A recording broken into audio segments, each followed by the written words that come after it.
But it's the only way you're ever gonna learn. You look back and it's all in the past. I'm dwelling on the thoughts I cannot say to you. If I don't say the words, then maybe it's not true.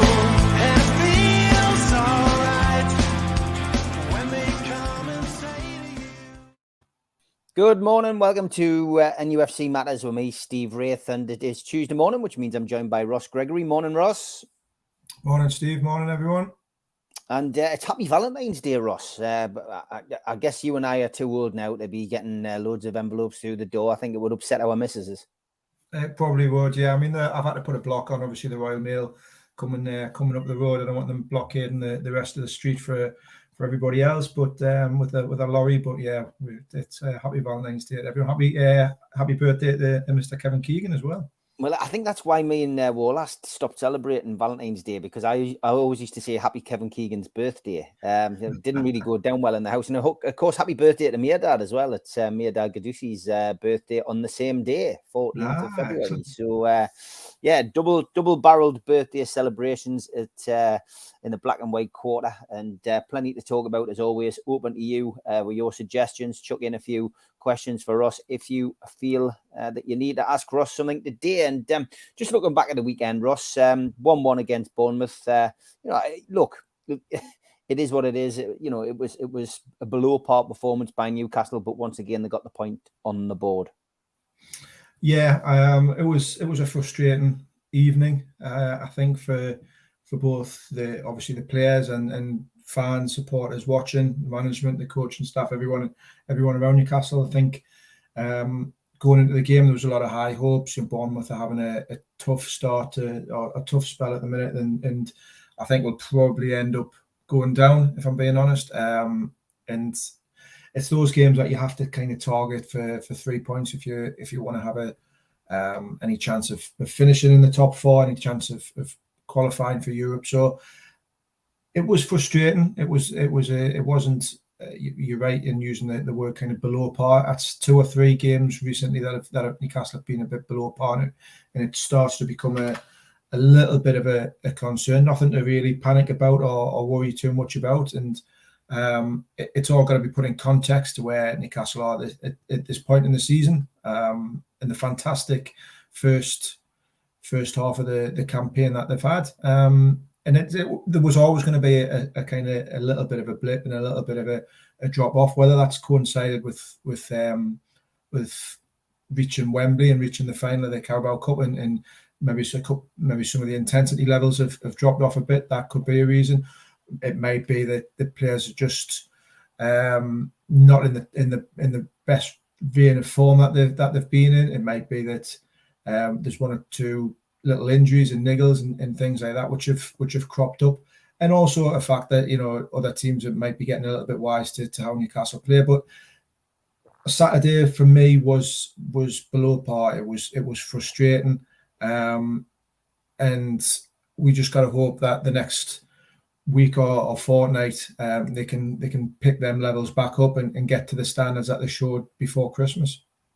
Stephen Kennedy, good morning. He says, can you ask Ross where he thinks the goals will come from to keep our season on track? If Liverpool were to beat us and win their game in hand, they're going to be right back in it. Of course, Everton played the Merseyside derby last night, and I'd still say it was a less convincing performance from Liverpool. Playing a below par Everton, but ultimately they won. And I can see Stephen's point, to be honest. And people are concerned a little bit. Callum Wilson, of course, out injured with a hamstring. Isak being asked to play really in a formation which I don't really think suits him. And of course, injuries dictated the game at the weekend. I mean, we lost ASM, we lost Miggy, we lost Joe Willock in that game. And obviously we're waiting on updates on all 3 players. But, that kind of major alteration to a team, plus the fact that Bruno is suspended in, serving his second game of a 3-match suspension, was always going to be an awkward position to be in at the weekend. But where do you think the goals will come from? I mean, any thoughts on that, Ross? Yeah, hi Stephen. I agree with. I think it's a really good question from Stephen. I think it's the main real concern I think for Newcastle at the minute is is the goals have dried up a little bit, and not creating as many or taking the chances, certainly not being as clinical in that final third. And that's been going on for me for a few weeks now. It wasn't just Saturday. I think it's been evident in a couple of games. We've seen Newcastle starting to chip in with goals elsewhere. You know, obviously Sean Longstaff got a couple in the semi-final. Dan Burn and Joe Linton scored against Leicester. They do need to try to spread the goals out a little bit. It's good to see Miggy Almiron getting back on the score sheet on Saturday. I didn't think he played particularly well. I don't think he had his best game, but he popped up with a kind of vital equaliser. I think Alexander Isak will come good. I think he's got a lot of potential. He's just working his way back to fitness, finding his role within that team. And Newcastle have got to then understand his play as well and understand how to get the best out of him. He's only had half a dozen games, you know, not many starts. He's still a relatively new player, still finding his way within that team. I think it does underline the importance of Callum Wilson, though, to Newcastle, not just in terms of his goal output, but also the way he leads the line and the way he provides that kind of focal point. But you're right with what you say, Steve. It was a disjointed performance on Saturday, and it's been a little bit disjointed for a couple of games now. But you know, Miggy going off, ASM coming in, and he's still not hit his straps yet. I thought he was better on Saturday. I'd be interested to see what other people in the chat think about how he played. But I thought he was better without hitting the heights that we know he can. I thought he was decent, but he's never going to be someone who's going to score you 10, 12, 14 goals in a season. So they do need people to weigh in from elsewhere, whether that's Joe Linton, whether that's Anthony Gordon, whether it's Joe Willock providing he's fit. They do need to start chipping in and taking off some of the pressure from elsewhere. The other area for me that needs to be looked at really is set pieces. You know, for the amount of corners and free kicks that Newcastle win in free kicks in really good positions, and with somebody who's, you know, arguably one of the best deliverers of a set piece ball in Kieran Trippier, we're not looking threatening enough. We're not creating enough good chances from set pieces. I don't know if it needs mixing up, if it needs a little bit more work on the training ground. But when you're in tight games, when you know, ones each or a goal down or 1-0 up or it's really tight, set pieces can make that massive difference. And Newcastle showed it earlier in the season where they scored a few goals from corners and set pieces. It seems to have dried up a little bit. I'd like to see a little bit more work on that, just to provide another attacking outlet, because they've got enough height and enough presence, got enough strength and power in the air there, and got somebody who's a fantastic deliverer of a set piece ball in Kieran Trippier. So that should be another avenue that needs exploring a little bit better. But I think for me, the goals drying up is a little bit of a concern. Liverpool didn't play well last night, but they were clinical when they needed to be and took their chances and found a way to win. Man United haven't been great. They weren't great on Sunday against Leeds, but again found that way to win with a little bit of quality from Marcus Rashford, a player who's banging form. Newcastle need that. They need to find that way to win when they're not at their best, and be clinical with the 2 or 3 chances that do come along. And hopefully get back on track in that sense. Yeah, I mean, talk about set pieces, Ross. It's one thing I've mentioned with you a couple of times on the show, but set pieces in the attacking box, in the opponent's box, and in the defensive areas, both need work, don't they? Because we conceded a goal at the weekend because Dan Burn left his man, Isak left his man, Trippier came off the post, left his man. It was a catalogue of errors which led to the goal, or catalogue of maybe he's not concentrating, but something wasn't right. And I, again, I mean, you're chairman of Wickham now, but you and I have managed teams, we've played in teams in Saturday, Sunday leagues, over the years. It's a basic, I think the phrase we probably used as managers was, you're standing there like tins of milk. It feels a little bit like that at Newcastle at the moment. When we have a set piece, we've got some big lads. We've got Joe Linton, we've got Botman, we've got Dan Burn, we've got Isak, all big lads. Just make a late run. They're all literally standing in there and then Trippier kicks the ball. Trippier plays the ball in. It's too close to the goalkeeper. The goalkeeper collects it, and we must have had it. I'll hazard a guess here, but in the last 5 or 6 games, we've probably had something in the region of 50 to 60 corners. We've done nothing from them. No, absolutely. I totally agree with you. It's a real frustration for me. It becomes one of those where at one point in the season, when Newcastle got themselves a set piece, we got a corner or a free kick, there was a bit of a buzz. You thought, this is a real opportunity. Now the ball goes out for a corner, and you're thinking, well, I'd rather it stay in play. There's not as much of a threat. I don't think the movement's particularly great from the players involved. Whether it's Dan Burn or Joe Linton or Cher or Sven Botman, they don't look like they're going to really threaten the goal from the set pieces. The times where we have looked a little bit more threatening is when there's been a little bit of creativity, a little bit of ingenuity around it. Maybe he's playing it short or mixing it up and playing at the edge of the box, and a few little things like that. There's certainly there's no lack of height, there's no lack of power or aerial presence. With those 4 players that I've mentioned, plus Callum Wilson, plus I know Sean Longstaff doesn't always go up for corners, but he's 6 foot plus. Newcastle have got a really big team, and they've got in a player in Kieran Trippier, like I've said, who can deliver, really inviting balls and really great balls. Maybe it just needs switching up a little bit and taking Trippier up. Trippier doesn't have to take every one, and we can mix it up, stick a left footer on one and just provide a different angle. But the movement's got to be much better for me. They've got to be more of an attacking threat rather than just trying to put it in under the crossbar for the keeper who invariably punches it away. We just don't look like a threat.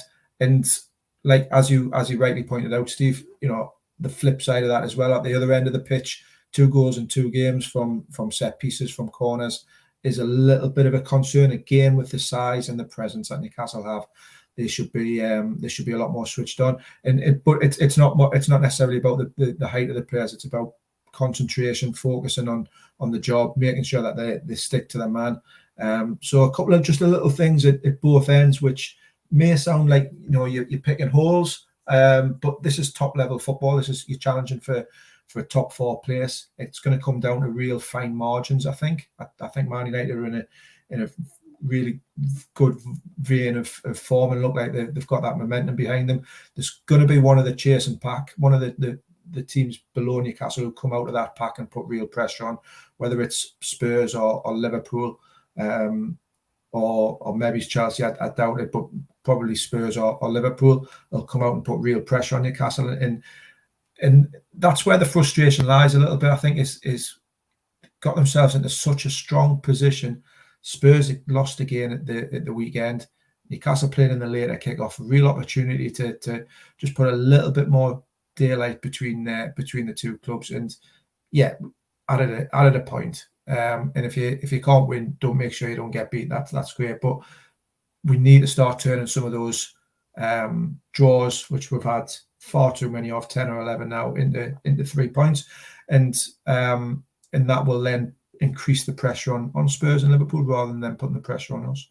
I keep saying though, it's great for Eddie Howe because ultimately he doesn't want to peak too early. Like he wants to keep something back for next season. For me personally, I just would like to see a little bit more imagination on corners and as I say, keep switched on at the back. I don't mind going through this little bit of bad run now. My mindset is that they're keeping the best performance for Wembley in a week and a half's time. So let's hope that's the case. I feel really sorry for Andrew. Like he might need help. He says, I can't get out of the house for cards. Andrew, if you need help, mate, let us know. Roger Cook says, Ross, have you tried a mail redirection? What, do you want them directed to your house, Roger? It'll look a bit weird. Happy Valentine's, Ross, coming to your house. David Shepard says, Ross, is now the time to give Elliot Anderson his debut versus Liverpool. Now, I came out with a short on YouTube, on our YouTube channel a couple of days ago, saying that after the performance against Bournemouth, that I felt maybe it was a chance to rest a couple of players, not en masse, but maybe, give a rest to a Joe Linton or a Sean Longstaff, give a rest to maybe a Kieran Trippier, and get an opportunity to, to get one of these other players in, maybe give somebody a run out who may be called upon at Wembley. I mean, can you imagine the situation if we're hit with 3 injuries like we were at the weekend, and we have to call on the likes of Matt Ritchie, Javier Manquillo, Ryan Fraser, and none of these lads have had any game time? Because it doesn't matter how hard or how well you train, nothing, substitutes, the pressure that your body's put through during a match. Nothing can replicate that. So, that was my idea this week. And David's just saying, is it time to give Elliot Anderson his debut? I thought when he came on, he did really well, Ross. I thought he looked a bright spark. I did, and it's one that I've thought about myself, David. Whether it's Elliot Anderson who comes in or another player, whether how do Newcastle freshen that team up. I think Eddie Howe's going to be caught between a rock and a hard place, really, with this game against Liverpool.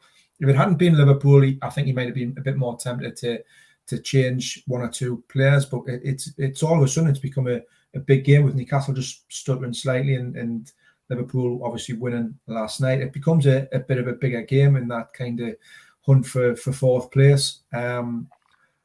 It's a tricky one.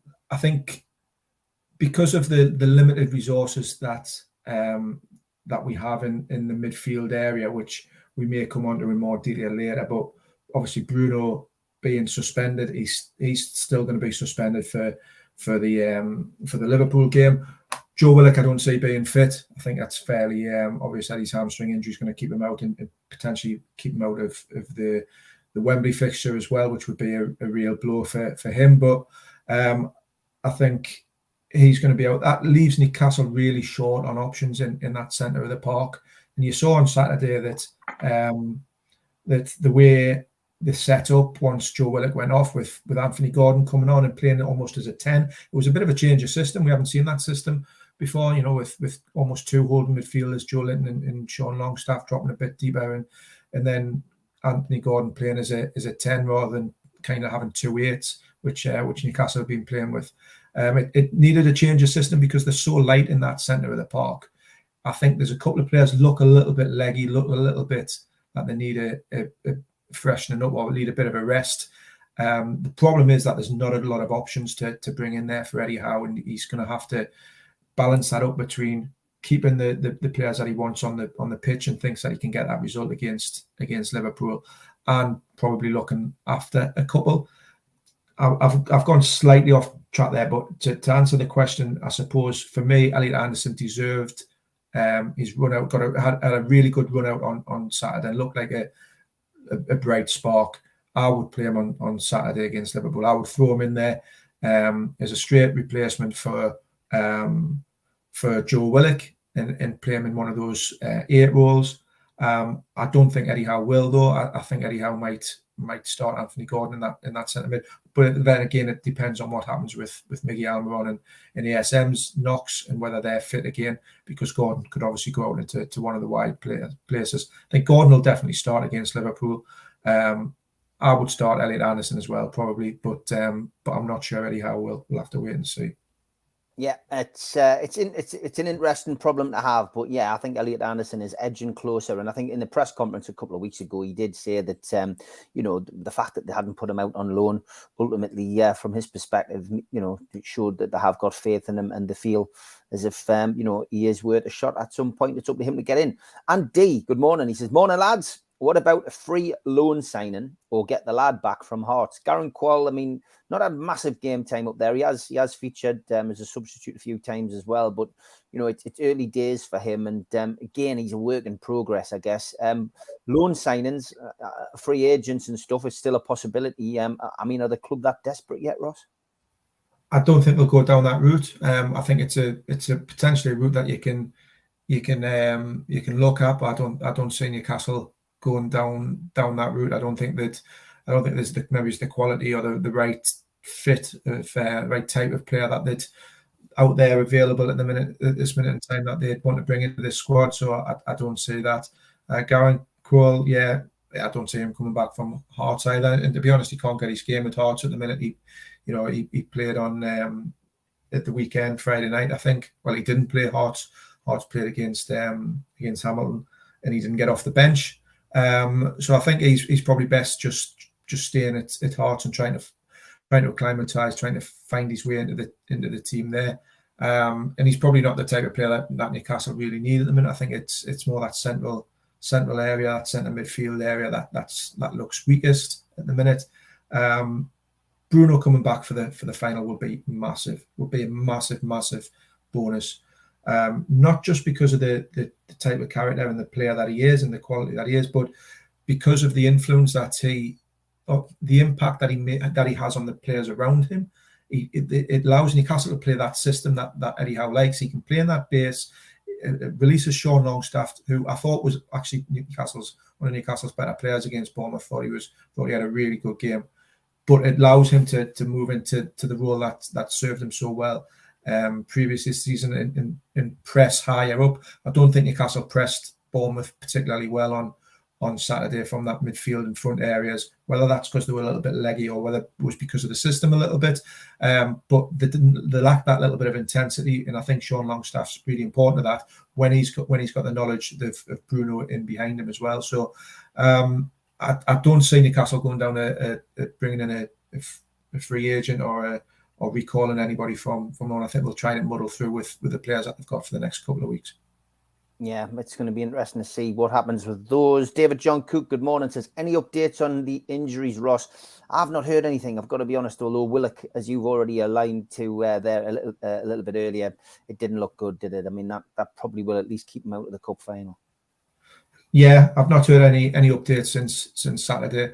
I don't think ASM and Miggy's injuries were particularly serious. Just looked like knocks in a bit of a not a stamp, a tread on Almiron on his hand, on his arm. I don't see them ones being particularly serious, but again, I've not heard anything different. Joe Willock will be a bit of a concern. It's a hamstring injury. Best case scenario with hamstring injuries is 2 weeks. That's really kind of your best case. You're really looking at 3 to 4, if not more, depending on the grade of the tear. So I fear for Joe Willock I can't see him being available for this weekend. And I'd be very surprised if he's available for Wembley as well. The other one is obviously Callum Wilson, who had a slight hamstring strain, which kept him out of the Bournemouth game. Eddie Howe said it wasn't serious, and that he again alluded to the fact that he would be fit for this weekend. Your concern, as always, with that Callum Wilson is that there's often these little niggles and knocks, and he doesn't seem to be able to get a run of games injury free. And the final one is Matt Targett, who's inching closer to fitness and he's back on the grass. But again, I think this weekend will come a little bit too soon from him. Potentially Wembley will come a little bit too soon from as well. But it would be good to get Matt Targett back in, because he offers another option, another dimension on that left-hand side. What did you make of Eddie Howe's comments that Dan Burn was a left-back now and not a centre-half playing out of position? Lee Ryder asked him the question, but the Chronicle at the press conference. Yeah, Dan Burn's played a lot of games at left-back, not just for Newcastle. He played a lot of games at left-back for Brighton as well. Either as a left-back, sometimes even a left centre-half. So he's very accustomed to that position, and he's had a tough couple of games, I think, Dan Burn. I don't think he's been at his best the last couple of games, but that's forgetting what he did previously, his performances. And Newcastle still have the best defensive record in the league, and he's a major part of that. So I can see why Eddie Howe wants him as a left back. He offers something a little bit different to a traditional left back, in the sense that he'll tuck in and play a little bit closer to the centre halves. He's comfortable on the ball, albeit he's not the type who's going to go marauding down the left wing and swing crosses in or anything else like that. He's not a left back in the sense that Andy Robertson's a left back for Liverpool, who I thought was excellent yesterday. For Liverpool, he's not a left back like what Luke Shaw is, who the one who provided a great assist for Marcus Rashford on Sunday. But But yeah, he's played a lot of games there. I think he's very comfortable in that position, and Eddie Howe obviously likes him there as well. And at the minute, he's not. If Sven Botman's fit, he's not going to get into centre half anyhow, you know. So Newcastle's defence has been rock solid, really, really good, bar a couple of kind of blips on set pieces recently. So Dan Burn, for all he's had a couple of tough games, I think he's an important part of that back four. Oh, I would agree, mate. And it's a good point you make about him playing those games at left back at Brighton. Somebody mentioned that on the fans forum last night. Roger Cook said, has ASM done enough, do you think, to warrant a place? I guess not just in the team. You know, he's playing for a cup final place here. And obviously Willock's injury will probably help anyone in that midfield area. You know, maybe get in. But, you know, Eddie Howe will have his work to do after the Liverpool game to pick the team for Wembley. Has he done enough? Not quite yet, not for me. But I thought he was better on Saturday. I thought he drove on a little bit more. His touch was a little bit more assured. He looked a little bit more confident. Again, I think he's somebody who needs a run of games. And yeah, he's had two now, and Liverpool will be his third. And we hope that he continues that progression. I thought he was much sharper. I'm not saying he was anywhere near the best he was, but his confidence looked a little bit higher. He looked a bit more direct and sharp. He played a really important part in the equalising goal. You know, keeping the ball in, then driving and releasing Sean Longstaff. He could have maybe had a goal himself getting in at the back post. I don't think he's quite done enough yet. But what I would say is I can see him starting against Man United at Wembley. I can really see him starting because Anthony Gordon's cup tied. Joe Willock's probably not going to be fit.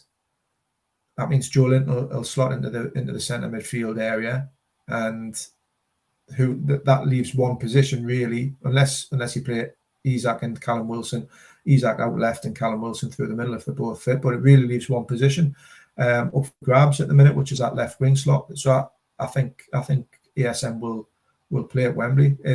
All things being equal, everybody being fit, I think you can almost at the minute pick your Wembley team. Bar maybe one or two positions. So I hope he plays against Liverpool. I think he needs another 90 minutes or another 70-80 minutes to get his fitness up, to get his touch back, and to keep improving. Because when he's at his best, he offers something that's, you know, we've talked about lack of creativity, we've talked about not being clinical in that final third, and he's one of them players who can excite and infuriate in equal measure. But when he's at it, he can provide that little bit of that difference. He can be that difference maker in the final third for Newcastle. So hopefully he continues to improve.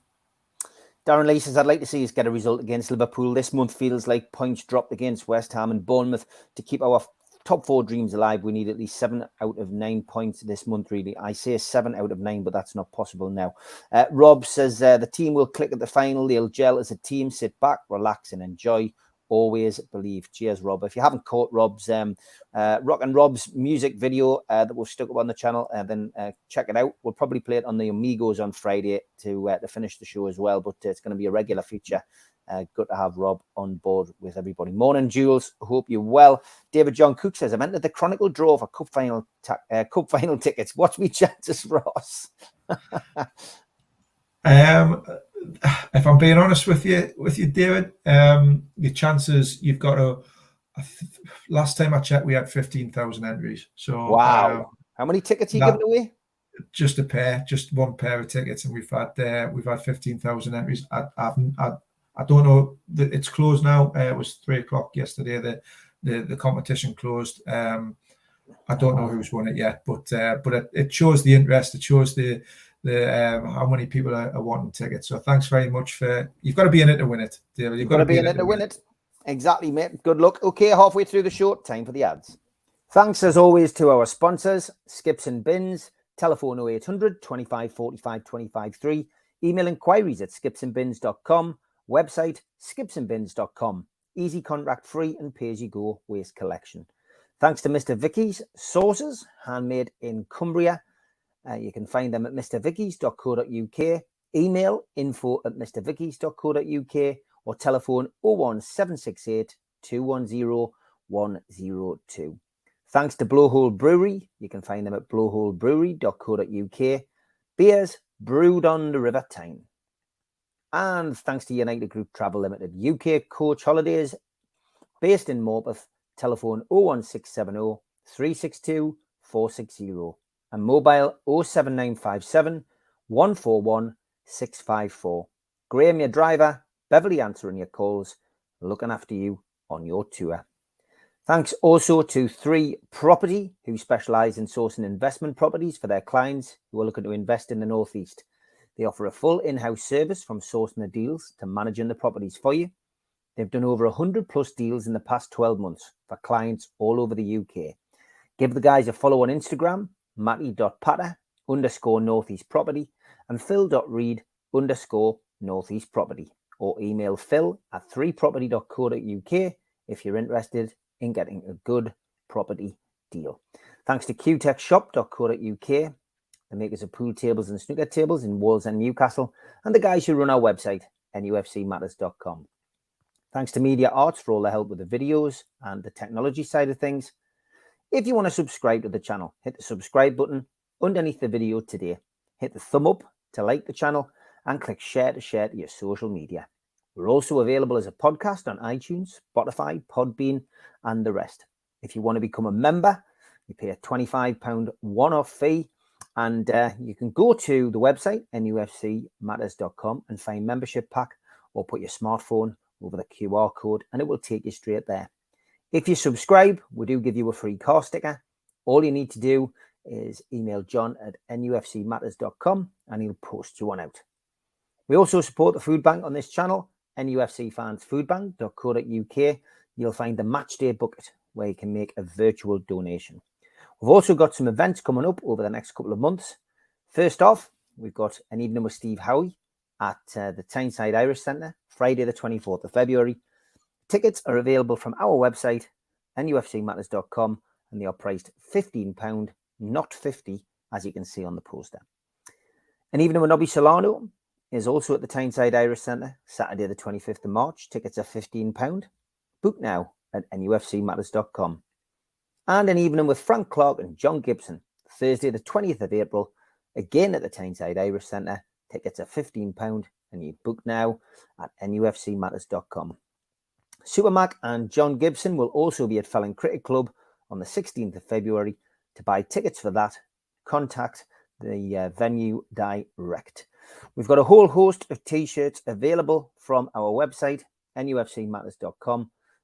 Gives you plenty of ideas for presents, for birthdays, anniversaries, you name it.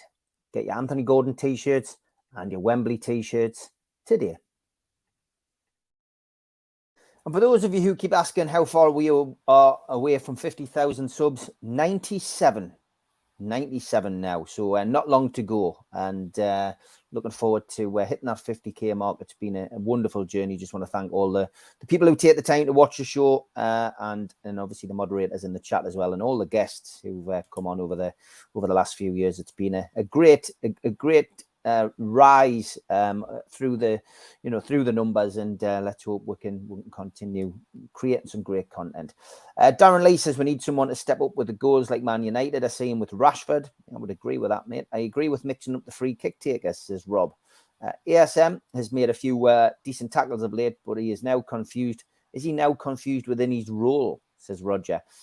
I mean, he's used to just pushing forward and not defending. I guess that's what Roger means. Yeah, it's a good point. I think, look, we know what type of player Alan Saint-Maximin is. We've seen him over the last 2, 3, 4 seasons.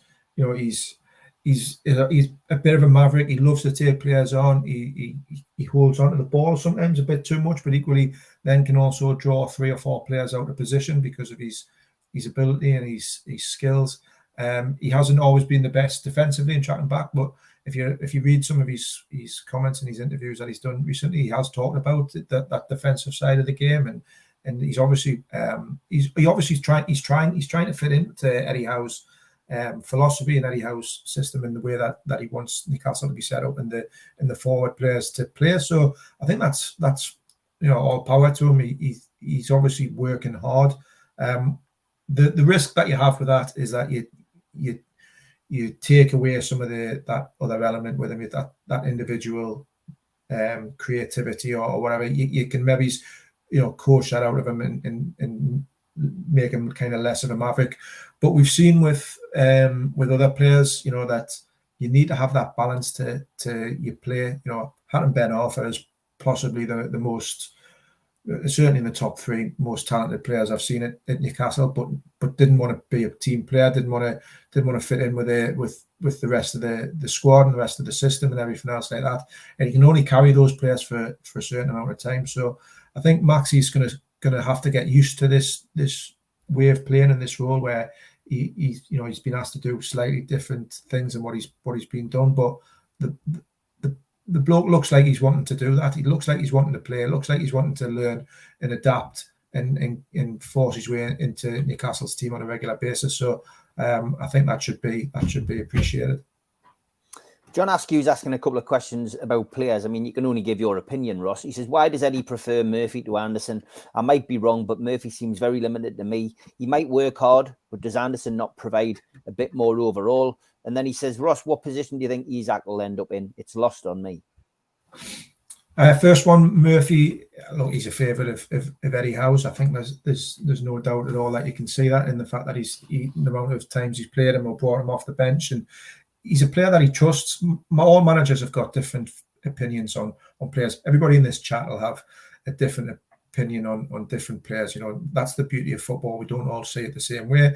Eddie Howe works with these players day in, day out. I think he likes players that he can trust, players that he knows what he's going to get off them. He knows what he's going to get off Jacob Murphy. He's going to get work rate, intensity. He's going to get commitment. He's going to get somebody who'll do both sides, who'll be up and down and provide the kind of the work rate and the defensive qualities that he wants, but also try to provide the width and movement going forward the other way.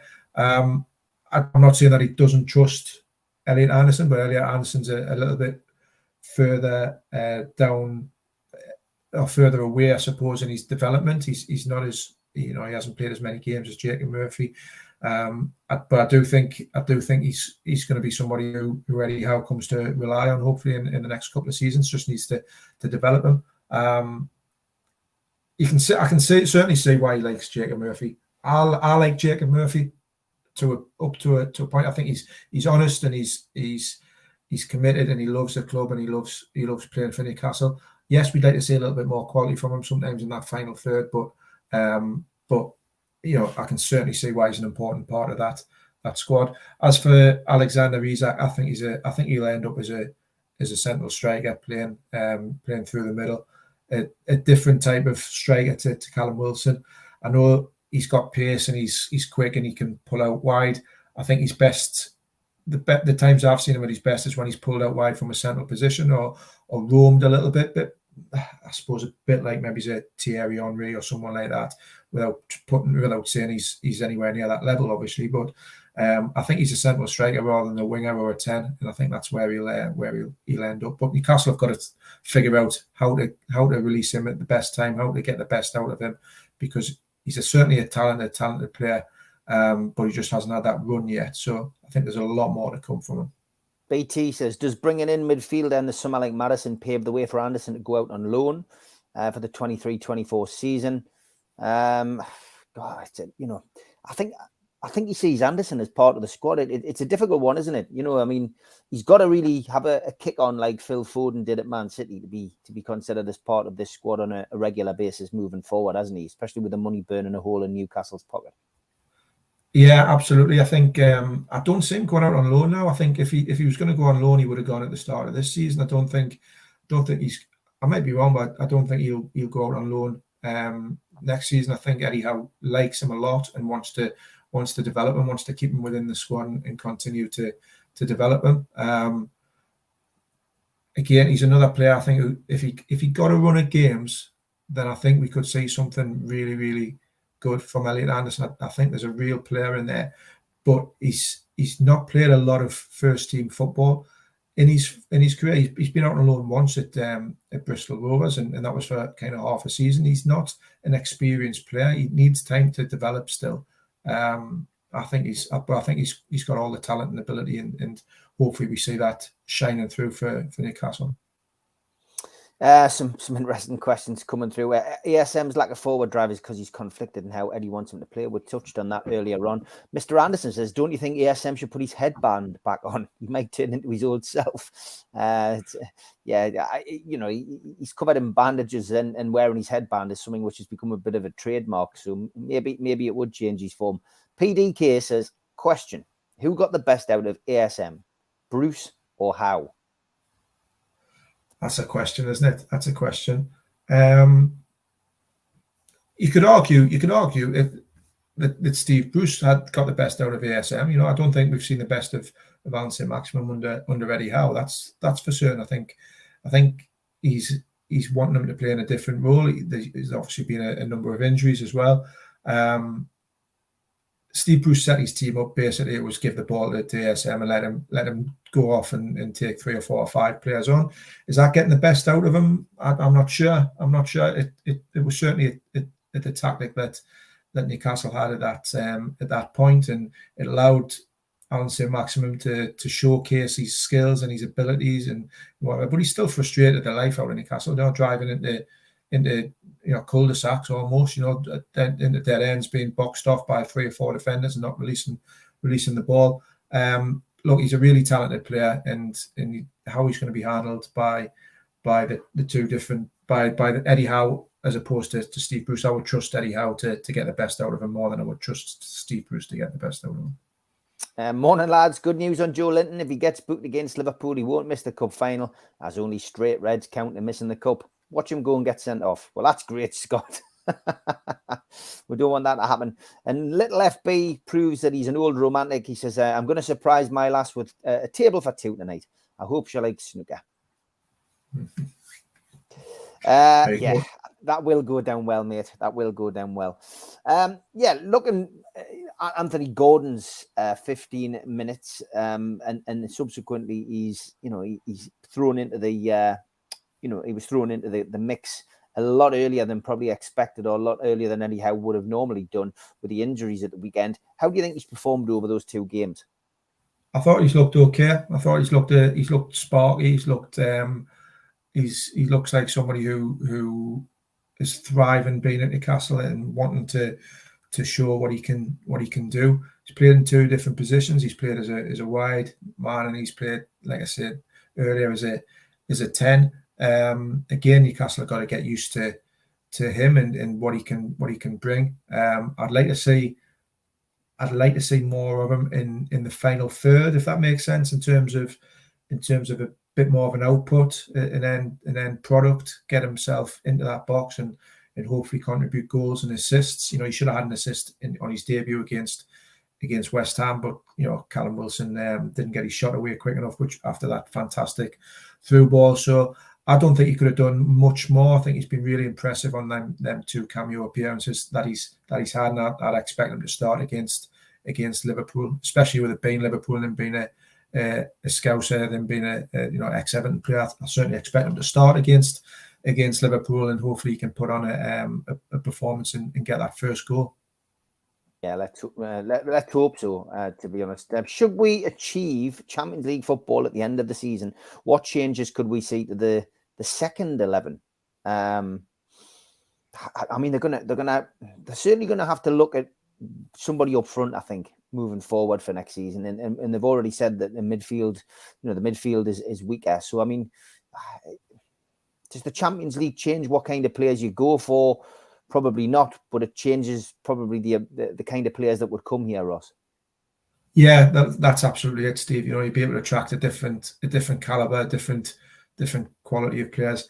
I have heard some fans say that they're not really fussed about qualifying for the Champions League this season because it might be too early in the progress. It might be too early for the club, and I understand to an extent where people are coming from, because there's a lot of players in that squad who, if we're being honest, aren't Champions League players. Some of them are still Championship players. So it would need a real overhaul in that sense. You know, we've seen pushing for top form and the pressures that come with that the depth in squad. Once Saturday was a good example. You take one or two players out. You take Bruno out. You take Callum Wilson out. Matt Target injured. There's 3 injuries. It's only real three injuries, and the squad all of a sudden looks a little bit light. There wasn't a great deal of options off the bench, bar I thought Anthony Gordon.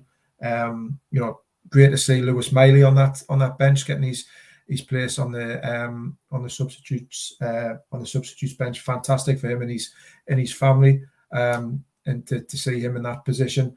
But Newcastle will have to strengthen massively. They'll have to bring in a lot of players, I think, to be able to cope with the Champions League, to be able to cope with the schedule of playing, whether it's Champions League or UEFA Cup. To be honest, playing midweek, Wednesday, Thursday, then or Tuesday, Wednesday, Thursday, then again at the weekend. They're going to need a more robust squad. They're going to need a lot more depth in that squad in terms of the quality. There's numbers there, but it's not the quality that can cope with that relentless schedule. Newcastle have got by pretty well at the minute with having a real settled squad, and not having midweek games as such. But we've seen just one or two little injuries start to bite, that the depth in the squad isn't as strong. And the decision to, whether it was a decision or they just couldn't replace John Joe Shelby in January, is no doubt at all left Newcastle weaker and very, very thin in that midfield area. I think they'll look to strengthen every area, though. If they get into the Champions League, I think they'd look to strengthen the midfield with a couple of players, bringing another forward and possibly another centre half as well. There was an announcement from the club this week I'm seeing the Athletic announced it as opposed to Newcastle announcing it. But it looks like Newcastle might be off to America later this year. The Magpies obviously set to play a series of friendlies on the East Coast in late July. New Jersey, Philadelphia and Atlanta all named as possible venues. Exhibition matches are predicted to be against other Premier League sides such as Brighton, Chelsea and Leeds, who have also been named in the article. Newcastle also expected to prepare for the current season in the USA, only for the Ohio Cup event to be cancelled, of course. So I guess Newcastle will be keeping an eye on that, because it's not, they don't want to have that pre-season chucked into turmoil again, do they?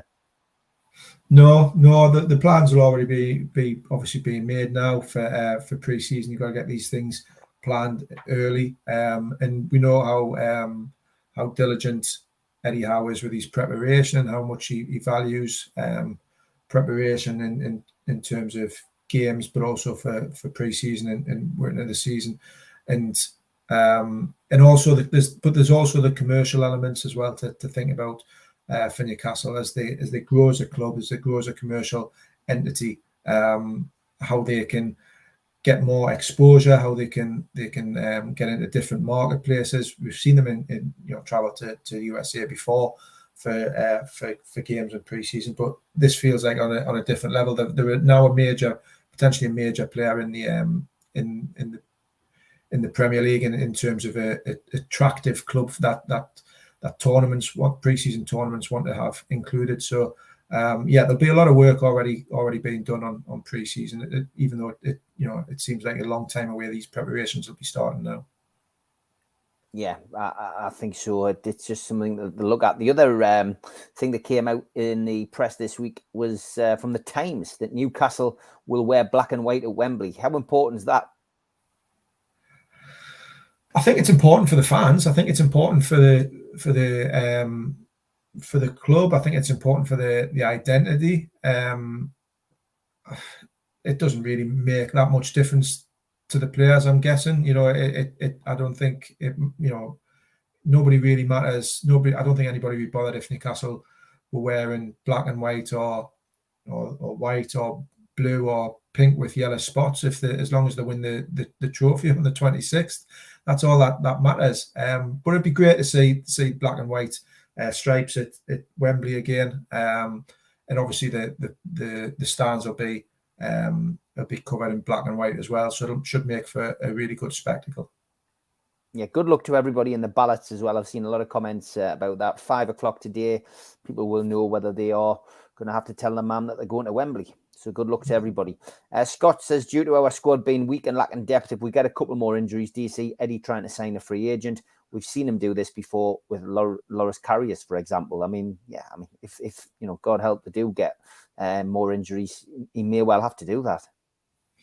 He might do. I'd be very surprised at this point, but I just don't know if there's the quality of free agents available. Why would you be able to still sign a free agent in March? You know, what fitness levels would they have? What would they be able to come in and hit the ground running? I'd be surprised. You never know, but I would be very surprised if Newcastle signed a free agent between now and the end of the season.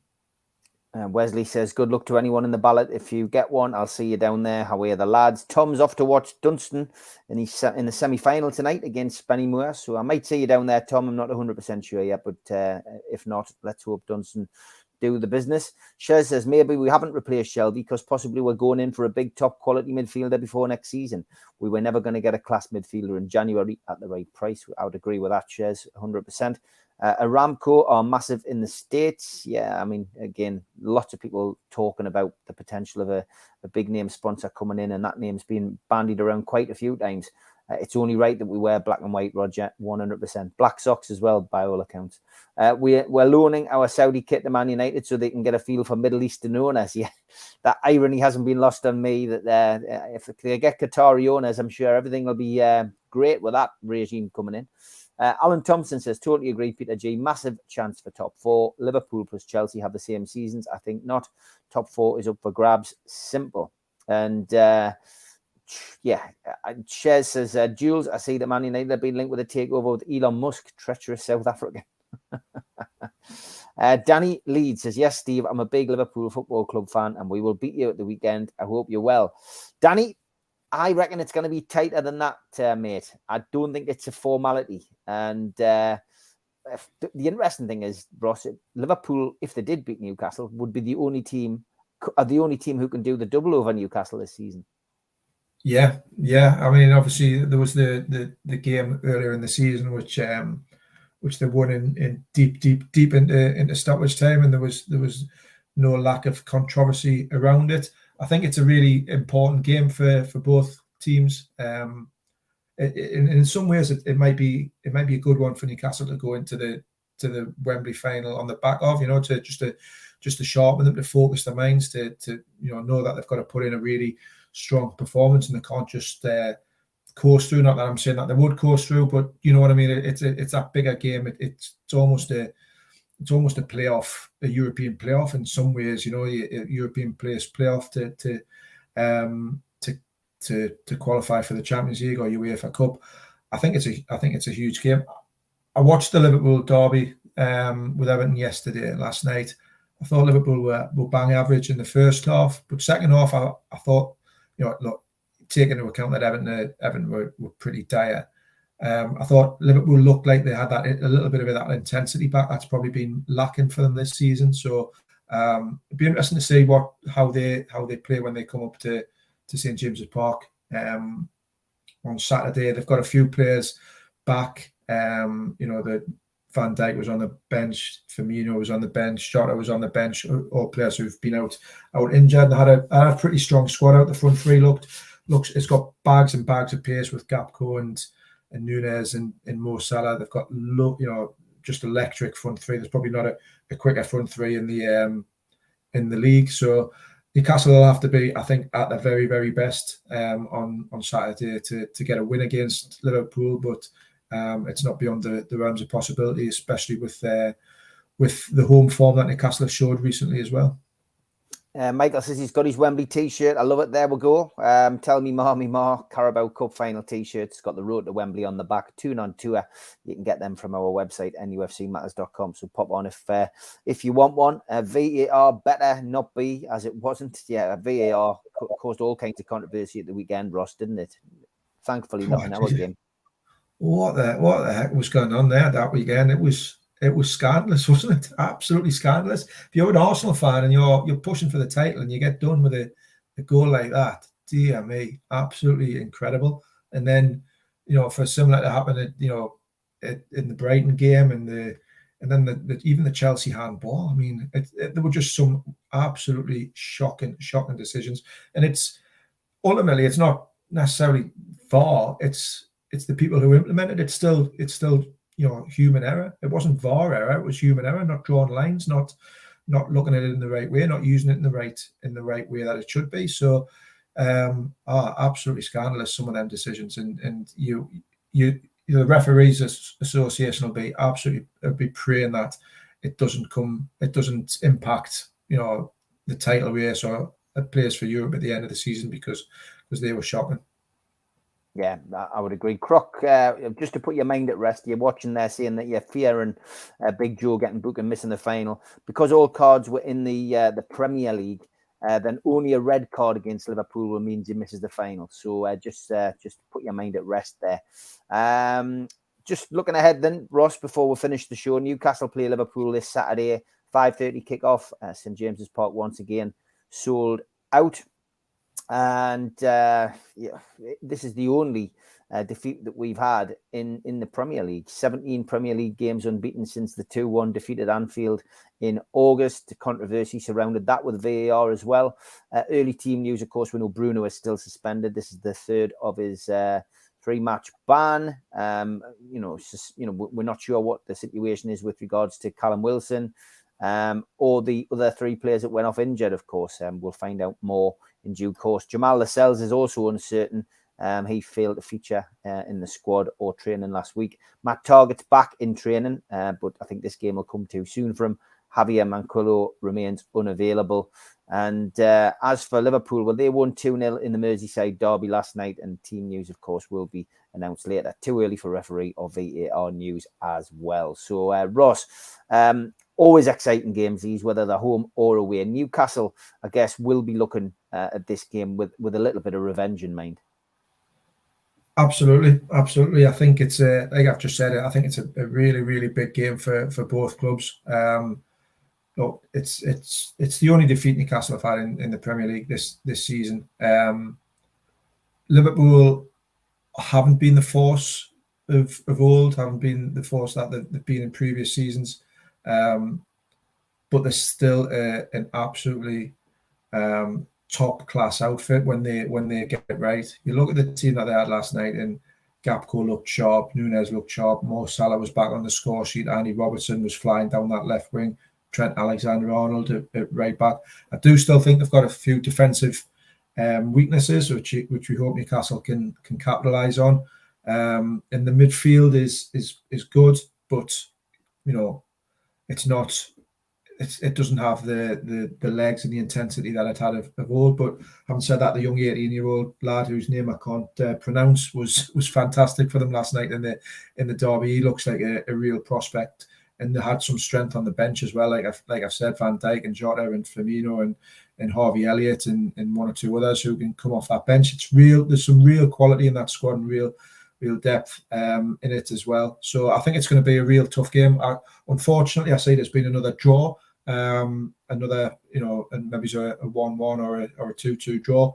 I think it's going to be really, really, really tight. I just hope that Newcastle put on a really strong performance, a real positive performance that they can then take into Wembley, and fingers crossed that there's no more injuries as well, because with the 2 or 3 that they've got at the minute, it's just starting to make the squad look a little bit stretched.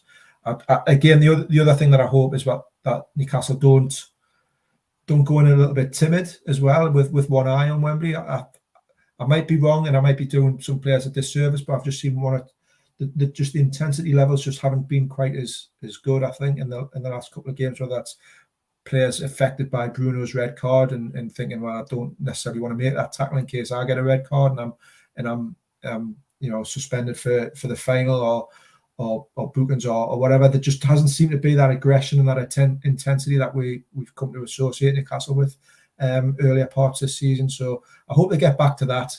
Don't pick up any red cards. Don't pick up any more injuries, and put on a real positive performance that they can take into the final next weekend. Great stuff, Ross. End of the show. Anything you want to push our viewers towards? We've got another survey up on the Chronicle. We did a piece with Jamie Driscoll, the North of Tyne mayor, on how on the Strawberry Place stuff. Embedded in that, there's a survey about expansion of St James's Park and what size you think Newcastle need to expand the stadium to, and all that sort of stuff as well. So maybe take a look at that. It's really good to get feedback on the stadium thing. It's a real hot topic. And you know, we've done a couple of pieces in the past which have gone down really well with fans. So maybe have a look at that if you get a chance. Okay, great stuff, Ross. Thanks as always. Look forward to speaking to you next week, Wayne. Take care. Cheers, Steve. Thanks, everyone.